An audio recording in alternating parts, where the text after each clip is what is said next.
ಶಿರಹಟ್ಟಿ ಪಟ್ಟಣ ಪಂಚಾಯಿತಿ ವಾರ್ಡ್ ಸಂಖ್ಯೆ 1ರಲ್ಲಿ ಬರುವ ಖಾನಾಪುರ ಗ್ರಾಮದಲ್ಲಿ ನಾಳೆ ದಿನಾಂಕ 11/2/2024 ರವಿವಾರದಂದು ನಡೆಯಲಿರುವ ಶಿವಶರಣೆ ಹೇಮರೆಡ್ಡಿ ಮಲ್ಲಮ್ಮನ ನೂತನ ದೇವಸ್ಥಾನದ ಉದ್ಘಾಟನೆ, ಮೂರ್ತಿ ಪ್ರತಿಷ್ಠಾಪನೆ ಜೊತೆಗೆ ಕಳಸಾರೋಹಣ ಜರುಗುವುದು ಎಂದು ಸುರೇಶ್ ಅಕ್ಕಿ ಹೇಳಿದರು.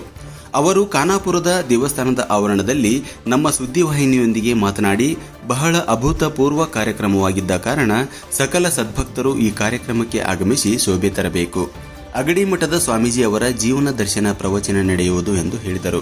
ಈ ಸಂದರ್ಭದಲ್ಲಿ ಗ್ರಾಮಸ್ಥರಾದ ಮಲ್ಲಿಕಾರ್ಜುನ್ ರೆಡ್ಡೇರ್, ಬಸವರಾಜ್ ಹಲಸೂರು, ಚಂದ್ರಪ್ಪ ರೆಡ್ಡೇರ್, ರಮೇಶ್ ರೆಡ್ಡಿ, ಅಶೋಕ್ ಮಡಿವಾಳರ್, ಮೈಲಾರಪ್ಪ ಮಡಿವಾಳ್, ದೊಡ್ಡದುಂಡಪ್ಪ ಮಡಿವಾಳರ್, ಶಿವಮೂರ್ತಿಯಪ್ಪ ಸೇರಿದಂತೆ ಇನ್ನೂ ಅನೇಕ ಭಕ್ತಾದಿಗಳು ಉಪಸ್ಥಿತರಿದ್ದರು.